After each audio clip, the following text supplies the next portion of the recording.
Hi, this is Giselle Swazo. My clinical group is CHO 4 South Evenings, and we're assigned the school age developmental stage.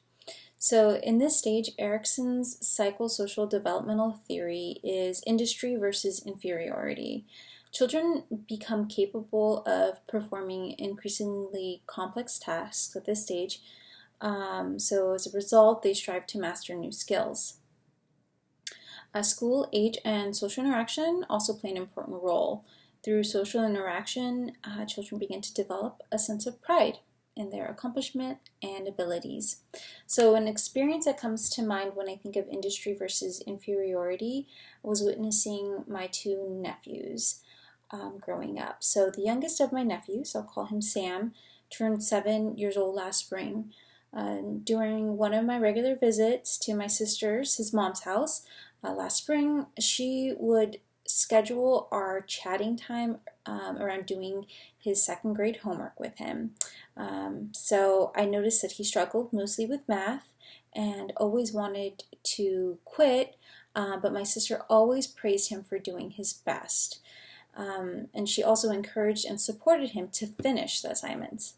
Also, I noticed that as he moved through second grade, our nightly phone conversations became less often and more about her spending time helping him with his homework.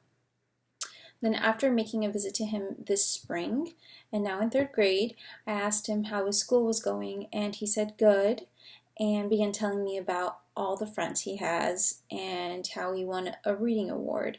I asked about how his math class was, and he said good, but that his favorite subject was spelling and was excited to go into the fourth grade. So my sister said that he's excelling in school, is happy, and has a great relationship with his teacher. Now, in comparison to Sam, his older brother, let's call him Jose, was raised differently.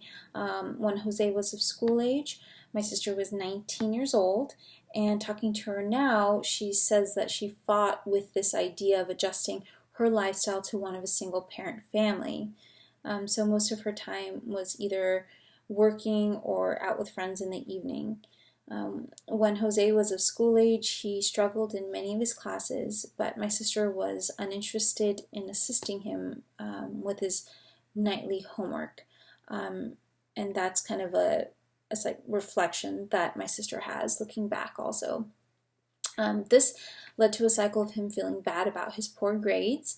So talking to Jose recently, who is now 22 years old, said that looking back he would struggle but didn't know what to do about the situation, and eventually he just gave up.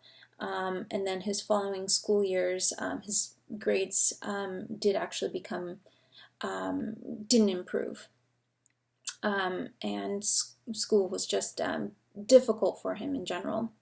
So, as demonstrated by the different upbringings and experiences of my nephews, it's important for both parents and teachers to offer support and encouragement at this stage. While both Sam and Jose struggled with school, Sam received the support and encouragement he needed to overcome these difficulties.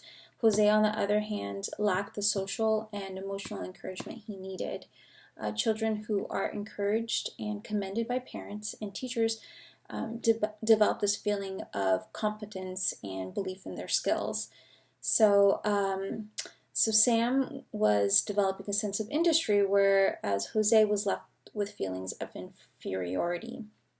So those who receive little or no encouragement from parents, teachers, or even peers will doubt their ability to be successful. And as a result, it'll make it difficult for them to handle new situations in life.